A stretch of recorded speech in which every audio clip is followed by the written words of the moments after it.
अक्टूबर का महीना शुरू हो गया है, लेकिन ये बारिश है जो रुकने का ही नाम नहीं ले रही। ऐसा लगता है जैसे सावन का महीना चल रहा हो।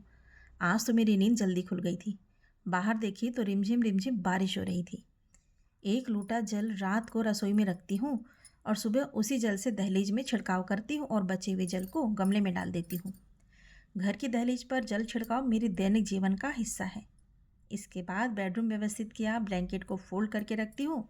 नहाकर सूर्यदेव को जल अर्पण करने के बाद तुलसी मैया को दिया लगाकर अब करते हैं चाय नाश्ते की तैयारी।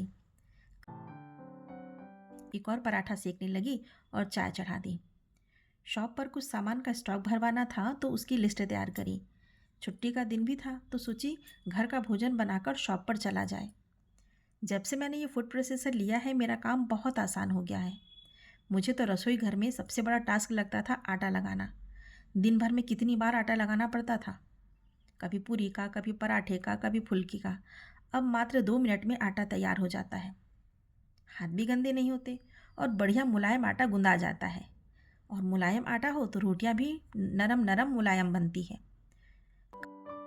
पति पूजा करके उठे, फिर कहने लगे कि मुझे ज़रूरी काम से जाना है और आने में थोड़ा टाइम लगेगा। तो मैंने कहा ठीक है, गर्मा गर्म पराठे उतार देती हूँ, तुम अचार और मुरब्बे से खा लो, आओगे तब तक खाना रेडी हो जाएगा। वैसे भी कल एकादशी का व्रत था, इसलिए कुछ खा लो फिर आराम से चले जाना।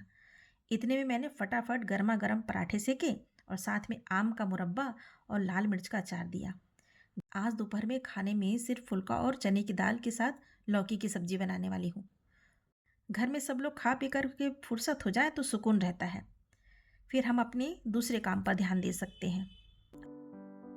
आज तबीयत थोड़ी नाजुक सी लग रही थी। मौसम ही ऐसा चल रहा है, कभी धूप होती है तो कभी बारिश होने लगती है। कुछ देर में माँ का फ़ोन आ गया तो उनसे बातें करते करते समय का पता ही नहीं चला और मेरा काम भी हो गया। लौकी और चने की दाल की सब्ज़ी आज लंच में बनाई हूँ। ये ऐसी सब्ज़ी है जो सभी बड़े प्रेम से खा लेते हैं।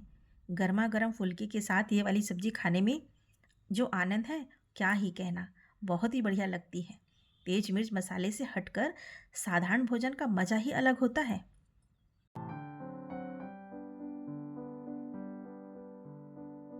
इन सब से फुर्सत होकर शॉप पहुंचे तो ऑर्डर की कतार चल रही थी।